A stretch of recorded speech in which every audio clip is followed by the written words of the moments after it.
Vous est-il arrivé d'écouter grand-mère ou grand-père vous raconter les histoires du passé?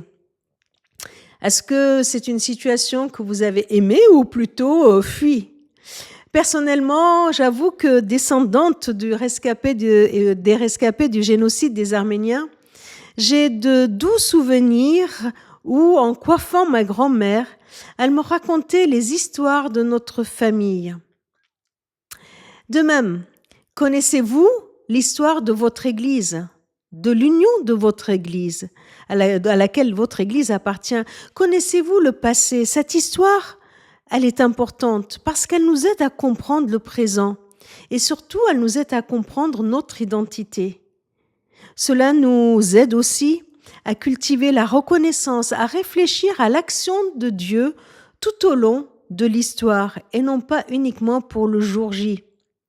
Dieu donne cet ordre à son peuple dans Deutéronome au chapitre 4, le verset 9. Seulement prenez bien garde, veillez à n'oublier aucun des événements dont vous avez été témoin, qu'à aucun moment ces événements ne s'effacent de votre mémoire. Au contraire, racontez-les à vos enfants et à vos petits-enfants. En quoi est-ce si important pour le peuple d'Israël de n'oublier aucun des événements, des actions de Dieu et de ses ordonnances dont il a été témoin? Eh bien, pour apprendre comment Dieu agit dans l'histoire de son peuple, pour que les yeux de son peuple puissent s'ouvrir sur son action, parce que son action est harmonieuse tout au long des années, tout au long des générations. Elle nous révèle le caractère de Dieu et son projet qui est à long terme, qu'il vit et qu'il accomplit dans la durée.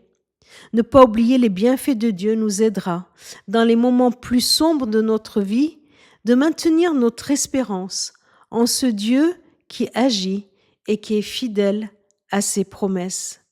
Que le Seigneur nous rende attentifs à son action au quotidien pour que nous ne soyons pas oublieux, mais reconnaissants et pour que nous continuions à raconter à la génération suivante comment Dieu agit dans notre vie, comment Dieu est en train d'agir ici et maintenant dans notre génération, dans l'Église, pour que nos enfants le racontent à leurs enfants et qu'on n'oublie aucun des bienfaits de l'Éternel.